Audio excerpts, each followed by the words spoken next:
Jo, zdravíčko dámy a páni, toto je tutoriál číslo 2 na Jerry's Mod. Aby ste si mohli ešte lepšie natočiť svoje video, tak vám ešte pár vecí vysvetlím. Predtým než začneme, by som vás chcel poprosiť, aby ste ma podporili odberom, lajkom na toto video a veľmi vám ďakujem, OK? Ja už som sa stihol našlapať dvojitým expresom, takže toto video bude pravdepodobne rýchle. Takže prvou vecou, ktorou by som chcel začať, je ako si odstrániť HUD.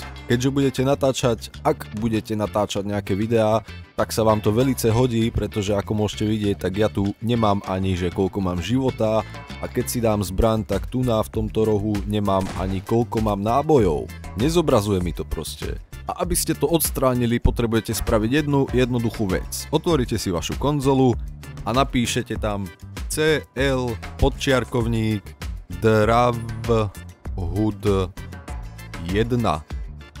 Keď to potvrdíte, tak sa vám samozrejme ten život zobrazí, ale keď vy ho chcete odstrániť, takže napíšete presne to isté CL podčiarkovník Drav HUD 0 a všetky tie veci už proste sú preč, OK? Takže to by bola rada číslo 1. A aby ste mohli robiť vaše videá nejakým spôsobom zaujímavejšie alebo viacej sa s tým vyhrať, tak mi niekto z vás napísal do komentárov, že ako dať nejaký predmet do ruky, tak ja vám to teraz ukážem.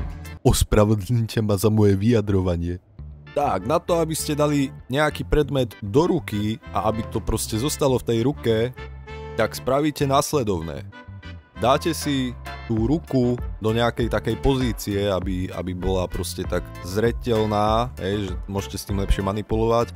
A ešte pre lepšiu prácu, aby sa vám nezobrazoval tento svetelný lúč, ako som už pozmienil v tutoriále číslo 1, ho môžete proste jednoducho zrušiť takto. Tu máte hore vykreslovanie, vykreslovať fyzikálny lúč, to vypnete a už ho nemáte. Takže môžete sa k tomu úplne priblížiť a vidíte to úplne krásne. Ešte jedna vec, aby ste mohli takto predmet otáčať vo vzduchu hociakými smermi, keďže vy budete robiť asi toto a nebudete vedieť, ako to tam proste dať, stlačíte Ečko, podržíte a myšou pohybujete, čiže takto sa vám to otáča. Je to síce trošička zložité na pochopenie, kým to dostanete do ruky, ale potom sa viete s tým tak fajne vyhrať, že už hneď, že aj keď to máte takto a chcete to dať takto, tak už viete presne ako, takže trošička si to vyžaduje prax.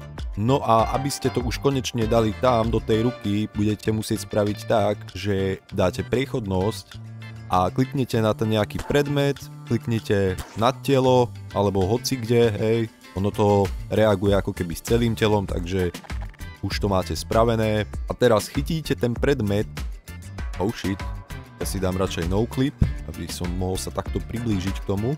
A potom jednoducho chytíte tú vec a dáte to do tej ruky, lebo teraz už je vykonaná priechodnosť, takže sa s tým môžete takto vyhrať, dať to priamo do tej ruky, potom sa popozeráte ešte zo všetkých strán, že či to naozaj vyzerá fajn, možno by som to ešte takto trošička natočil. Tak, a teraz už keď to máte v tej ruke, tak samozrejme potom po odkliknutí tej ruke to spadne na zem a to nechceme. Takže si dáme, že spojiť toto tu. A teraz jednoducho proste kliknete na ten predmet a musíte kliknúť na ruku, keďže to chce držať v tej ruke. Keby ste to klikli na predmet a niekde semka, tak ono by to vlastne spojilo s touto časťou a ruka by proste bola tak, že je taká ovisnutá, vôbec by to nedržal v tej ruke. Takže my si to teraz už len odklikneme ruku, no vlastne celé telo nechceme. A už to drží v tej ruke, jo? Môžete vidieť, že fakt vyzerá to fajn. Zdravíčko, chcel by som si objednať jednu extra veľkú pizzu so šunkou, s hubami a s oregánom. A nezabudnite mi ju narezať, lebo vám prídem roztrhnúť anál.